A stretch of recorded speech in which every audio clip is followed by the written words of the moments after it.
Hello everybody, thanks for coming to today's webinar. We're going to be talking about the writing process part 1. It is the first exam that you'll encounter that is not multiple choice questions. There's writing involved with it. So a lot of students have some anxiety over completing this exam because it's different. The good thing about it is that the first 4 questions are short answers, and so it builds up to writing the paragraphs for the last 2 questions. So this webinar is going to help you with the ins and outs of the exams. I will ask if you have any questions about anything that I bring up during the webinar, that you do wait till the end for the questions. If there is any problem with audios or visuals, anything like that, that's when you'll kind of want to hop on the question thing so I can make sure that we check everything that it's okay. It's good to see that there's so many people that are attending. There's some familiar names and some new names, which is good. So we'll proceed on and get started with our topic. So what I'm going to do here, I'm going to try something new. I haven't done this with a webinar before. I'm going to share my webcam for when I do my introduction, because it's important that you know who's giving the lesson and who can help you when you need it if you need to contact the school. And to know that I just don't always wear a pink shirt, because that's the only picture I use. So hello everybody, I'm Megan. I've been with Penn Foster High School since 2006, so just over 7 years. You can reach me in a number of different ways. You can call the school and ask for me. You can email me by using your Contact Us link on your homepage. I'm also really involved with a lot of social media, so you can search for me by Penn Foster Megan on Facebook. The Penn Foster community, you can search for me by name, and I'm also available on Twitter, and that's my handle at the bottom. I really want to stress how important the community is for students. It's a great place to interact with other students and with faculty. You can ask us questions. You can get help when you need it. Even if you don't want to post your question, chances are good if you have a question about something, another student's had one too, and you can search all of our help documents. So that way you can get your answer even if an instructor is not available if it's 2 o'clock in the morning. So hello everybody, welcome again. I'm going to stop the webcam now and we'll kind of move on into the lesson.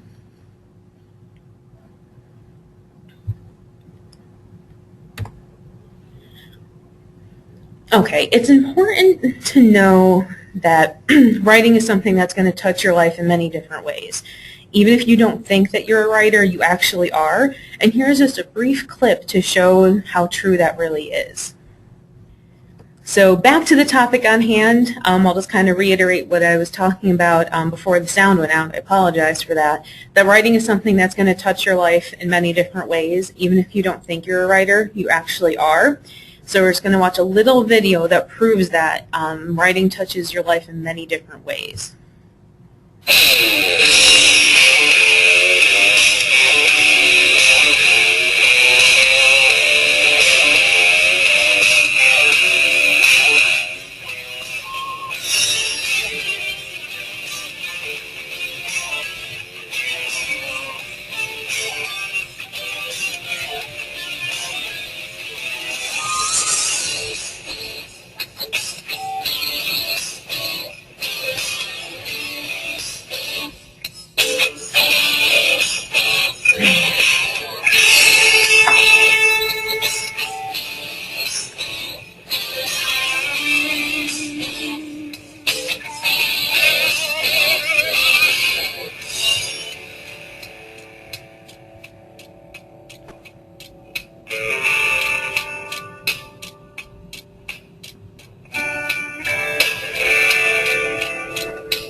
Created using Powtoon.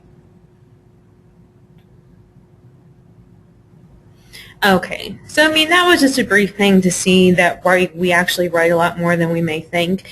Just because you're not writing a short story or a novel or a poem every day doesn't mean that you're not a writer.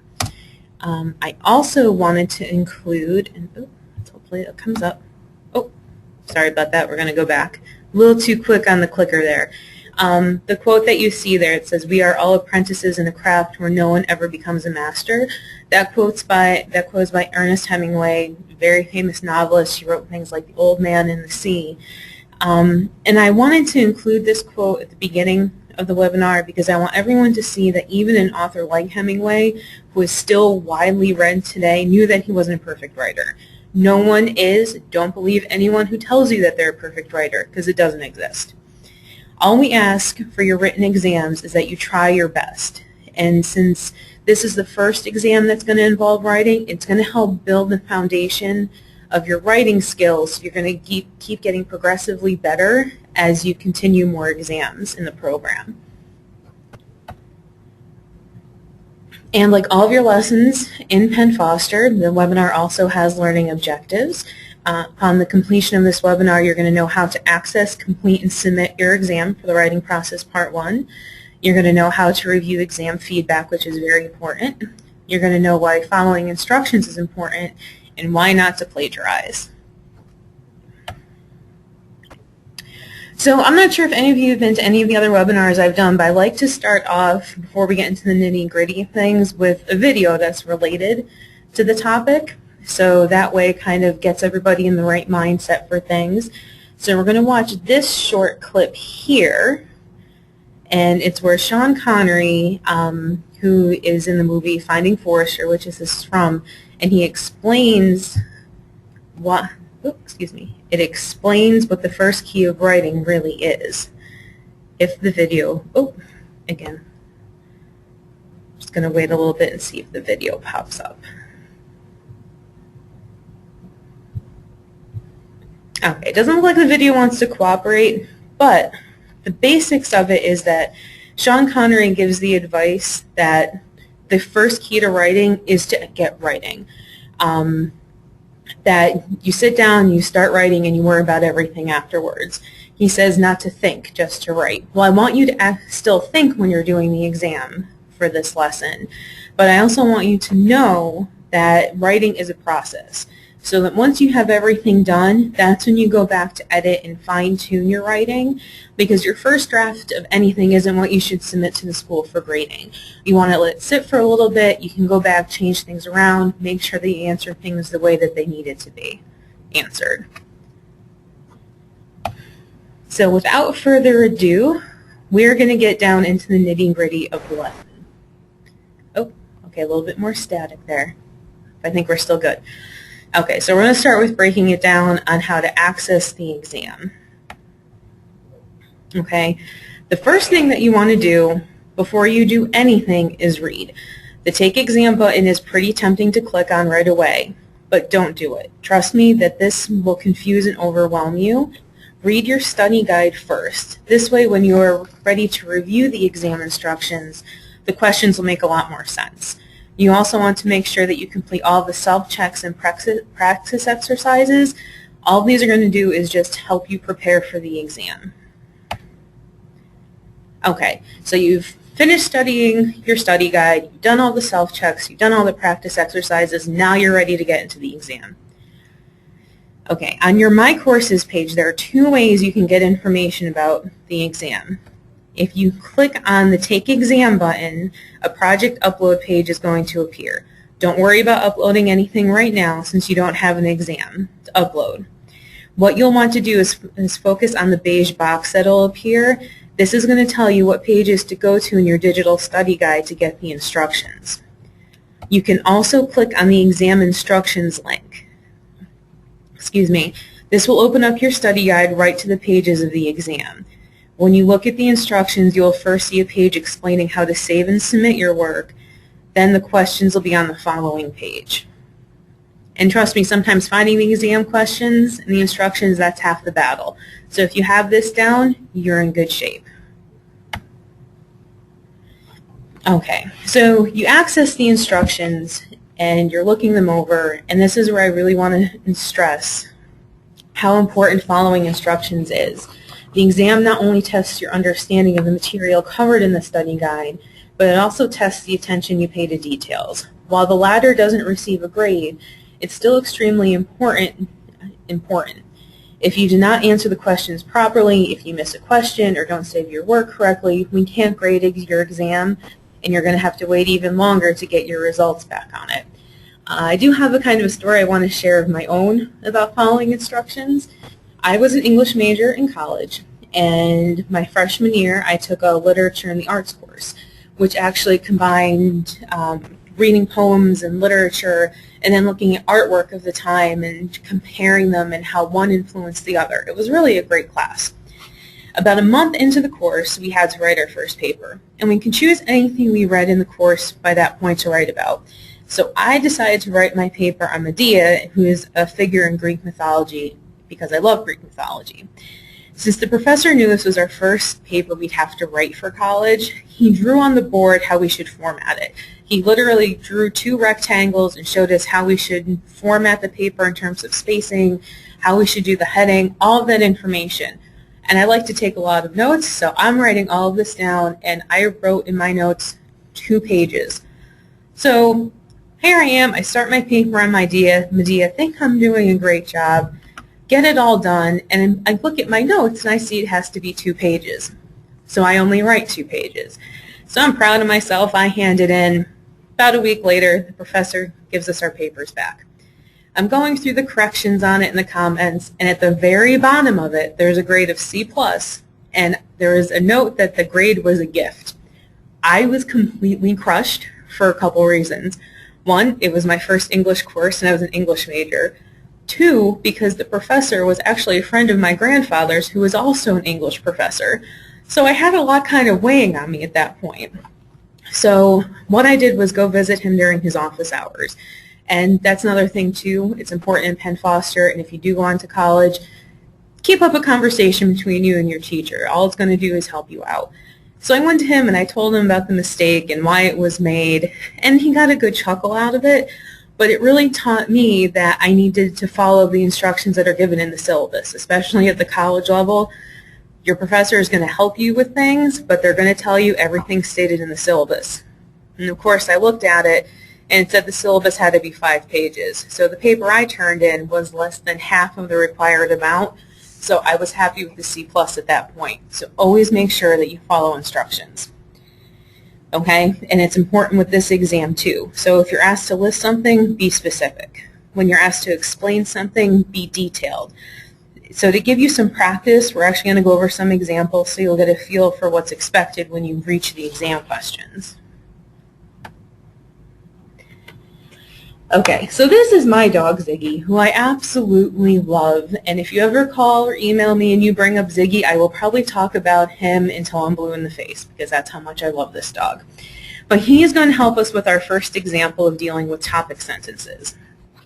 Okay, because you're going to need to write 2 paragraphs for this exam, and it's important that you understand the importance of having a strong topic sentence and why all the details in the paragraph need to be related to that main idea.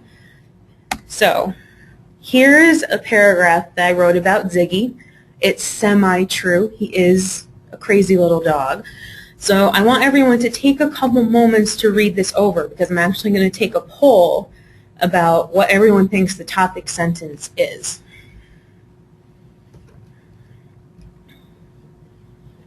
Especially pay note of the numbers of the sentences, because that's how the poll had to be set up, was using the numbers.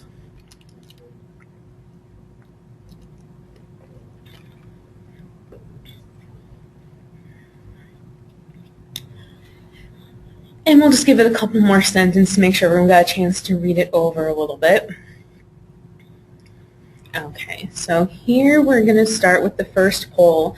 Now just a warning, when the poll comes up, you're going to lose the visual of the paragraph. That's why I wanted to give a little extra time to read it. So when it comes up, just select your answer and we'll go from there.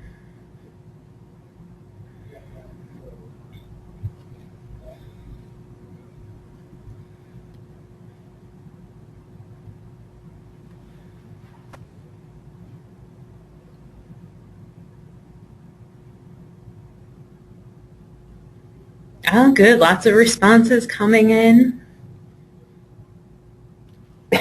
Excuse me.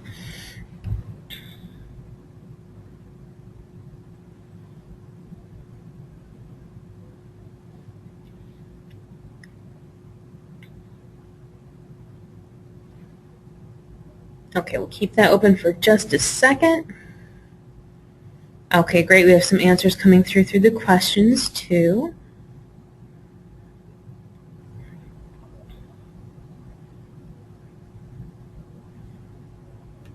All right, so I think we're good to close that particular poll, and that way you can see the paragraph again. Let me just get that.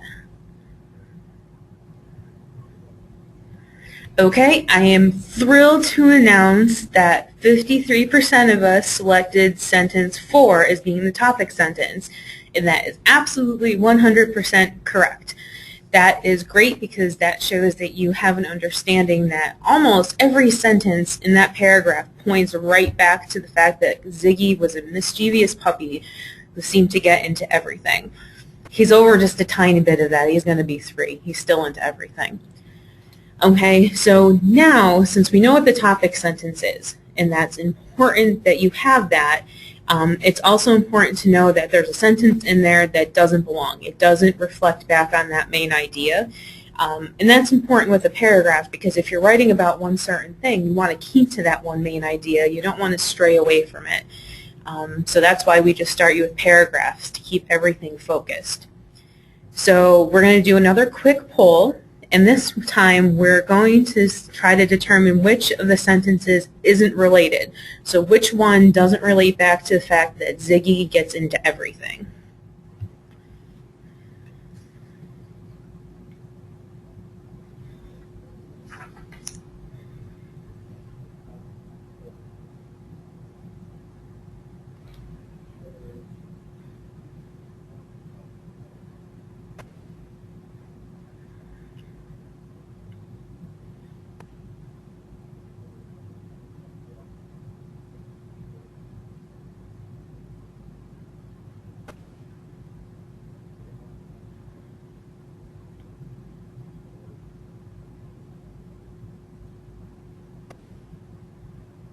Oh, we're doing good. I think almost everyone's voted.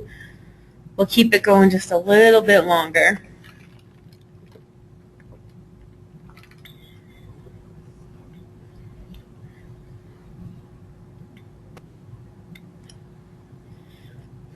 Okay, we'll close that out. Again, I am thrilled that a majority of you selected that sentence 6 was the sentence that's not related. That later that night he curled up in a ball and fell asleep while I watched TV. Now, that wouldn't be related to the rest of the paragraph because that's just saying what he did later that night. He's actually not getting into any type of trouble or causing any type of mischief. So if you had to write this particular paragraph, you'd want to get rid of that last sentence and maybe change it up or add something else to it that was related.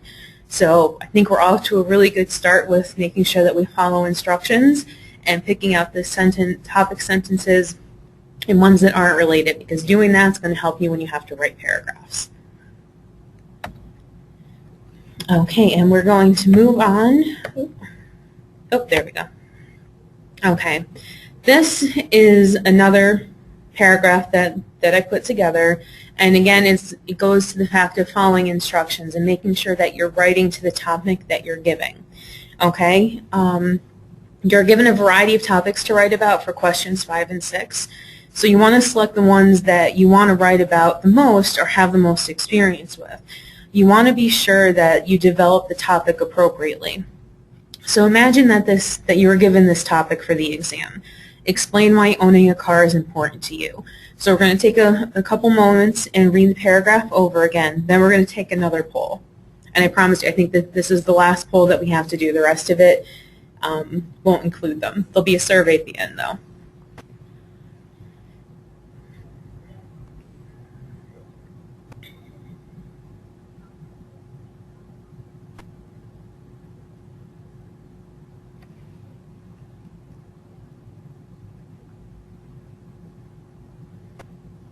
Okay, so I think everyone's gotten a chance to look it over. So we're going to open up this last poll then.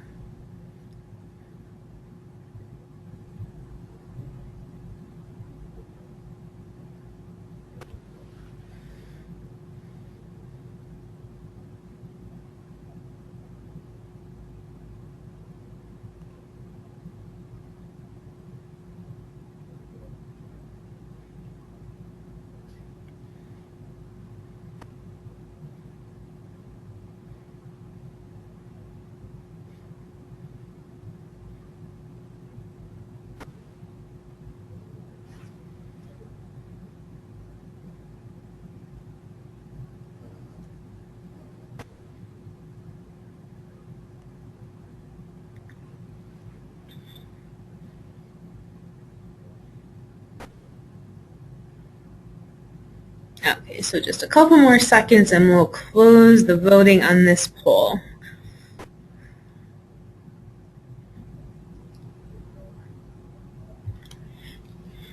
Okay, so the results show that 53 of us think that this paragraph does appropriately develop the topic that we're given. 37% of us say no, and 11% aren't sure, which is great. I'm glad everyone's as honest as they are on that, because if you're not sure about something or don't know it, you should be honest about it. Okay, so that's what the results show, but the actual truth is that this paragraph doesn't really develop the topic in the right way. It starts off great with a really strong topic sentence. However, notice that after that sentence, the details given about why owning a car is important are very general. And instead of using I, the first person, it switches over to third person using you, saying they. So it really talks about it in general terms. And the topic specifically asks to explain why it's important to you. So we'd want to know why it's important for you to own a car. So I'm glad we had some varied answers on that. So the next slide that we're going to see is going to be very similar. It's the same topic, explain why owning a car is important to you, but if you read it over, it uses the first person, it gives specifics about why owning a car is important to this person that would affect work, school, and running errands. Instead of just saying the bus system isn't reliable, or the transportation system isn't reliable, it gives a reason why. They're often late, so having their own transportation would decrease the number of times that I'm late for work. It would teach me to be more responsible. So I hope everyone can kind of see the comparison between the two paragraphs, that the first one was a little bit too general. I mean, those are good reasons for anyone to own a car, but we want to know why it would be important for you to own a car, because it may be more important for you to be able to get to work. For someone else, it may be more important to be able to run errands. We want your view on the topic.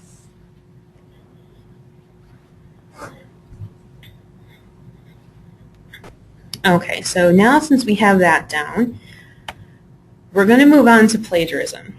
Since this exam involves writing, it's important to stress the seriousness of plagiarism.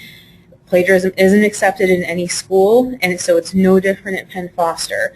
The website plagiarism.org defines plagiarism as to steal and pass off the idea or words of another as one own, to use another's production without crediting the source, to commit literary theft, and to present as new and original an idea or product derived from an existing source. Your student handbook does cover plagiarism in the academic integrity section. If an exam is plagiarized, and we do review all exams from plagiarism, a student will receive a 1% for the exam, and you have to do a retake exam, and the highest grade you can get on a retake is a 65. If there are any further instances of plagiarism, the record's going to go under review, and disciplinary action can be taken, and that can include having to do additional work for the lesson, and if it really is an ongoing problem, it can lead all the way to termination from the program. We don't want to see that happen to anybody, so that's why myself and Elena, the senior English instructor, really cracked down hard on plagiarism and tried to stress that all of the work needs to be your own. There are only 3 written exams in the core courses for the program, and none require any type of research. If you don't feel you have enough information to say right about how drunk driving can be stopped, you don't want to select that topic. You want to choose the one that's going to work best for you. The bottom line when it comes to plagiarism is just don't do it.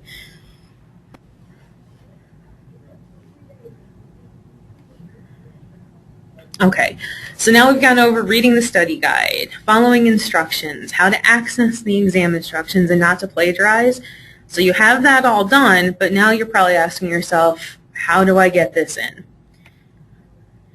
We do prefer that you submit your exams electronically through your My Courses page. This makes it a lot easier to track your exam in the event that you needed additional feedback for anything, you needed rushed grading for a reason. It's easier for the English instructors to be able to pull and check your work that way. We do have requirements with how your exam needs to be saved so we can open and grade your work. Instructors use Microsoft Word to grade your exam, so if you have access to this program, please be sure to use it since this will automatically save your work in a .doc or .docx file format. If you don't have Microsoft Word, that's okay. There are other ways to save your work. If you want to use a program, you want to use a program that will allow you to save your work in rich text format. Most computers come with WordPad already installed on them, so you can use this and it's going to automatically save it in rich text format. There's also the option of using Google Drive. The great thing about Google Drive is that you can access your file from anywhere you have an internet connection. And if you don't have access to Microsoft Word or WordPad, you can still use this to submit your work electronically. It's a little bit of a process to get your file saved and then downloaded as a Microsoft Word or rich text format file, but it's doable. There's a document on the community that can help you with that. And also the survey at the end of the webinar, I ask a question if you want the information about Google Drive to be emailed to you to let me know, and I'll send it as a follow-up for the webinar. You want to avoid sending your work as a PDF file or saved in Notepad. Neither of these formats are interactive, so we can't make corrections and comments on your work. Also, do not use the Contact Us link on your home page and email your work. Exams can't be accepted via email. If you are unable to submit your work electronically for any reason, you can fax or mail it to the school. In the event that you need to do that, you want to give us a call or email so we can give you the details about how to do that. And just in case you haven't had to save a document before, or it's been a while, I wanted to give you some visuals about the process. It's best to save your work as you go. So after you save it the first time, just every now and then click that little blue disc at the top to make sure your work's being saved. So the first time you save a document, you're going to go to File, then Save As, where that pink arrow is pointing. And when you do that, it's going to pop up, it's most likely going to be a gray box, and it's going to allow you to decide where you want to save your work and what you want to name it as. So part of that gray box is what this second picture is. It's clipped to make it a little bit shorter and easier to fit in. But you can see all the different places where you can save a file in your computer. You can save it on your desktop, you can save it in your documents, you can save it in all these different places. So it can almost be overwhelming, but it's important you remember where you saved it. So that way when you go to upload your work, it's going to be easier to access. And once you decide where you're going to save your exam, it's going to ask you to name your file and then the format. So that's what these pictures show, is that for the file name, what you want to name it as is something that's going to be easy for you to remember and recall that it's your exam for the writing process part 1. And below is going to be where it says Save as Type, where you can make sure it's saved as a Word document or in rich text format.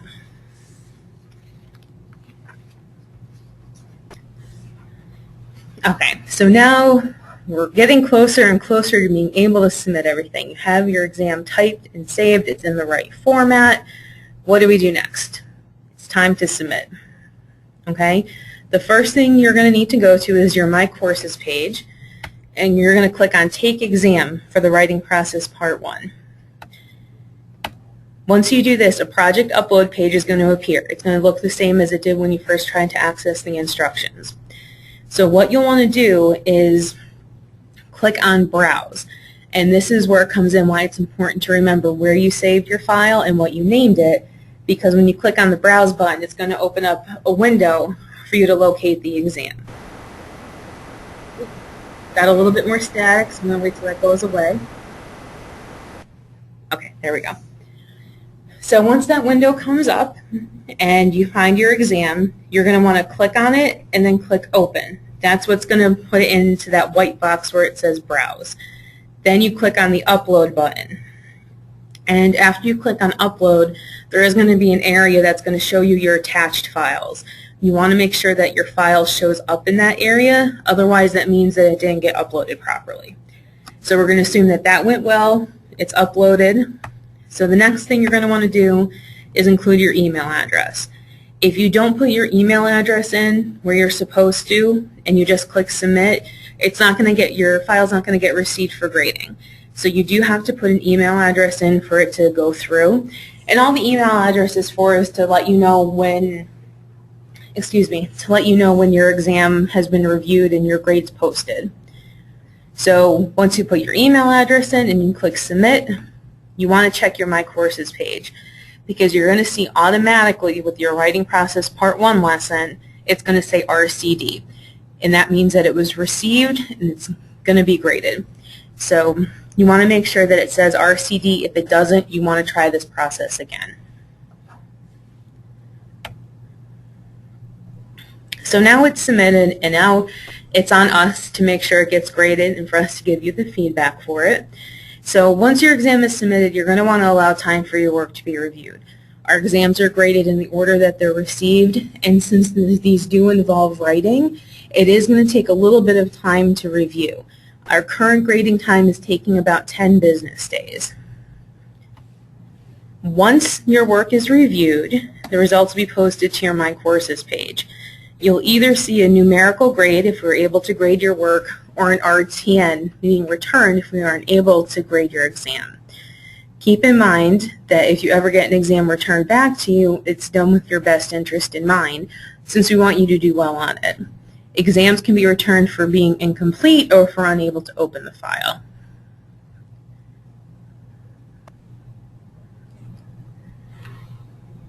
Okay, I just want to check the questions there, make sure everyone can still hear me. Okay, so whether your exam is graded or returned, you're going to receive feedback on it if you submit it electronically. You will need to click on the View Project button, and that's going to bring you to a new page, and you're going to be able to download the file. So as you can see here, what you're going to want to download will be the instructor feedback file. And that's going to give you the comments and corrections that were made, a copy of the rubric and how you did in each section, so you know where your grade came from. Or if it was returned, there's going to be a form explaining why we couldn't grade it. We do ask that you review the feedback before calling the school with any questions about it, to see about your grade or why an exam was returned, because that's going to be the first question we ask, is if you've viewed the feedback.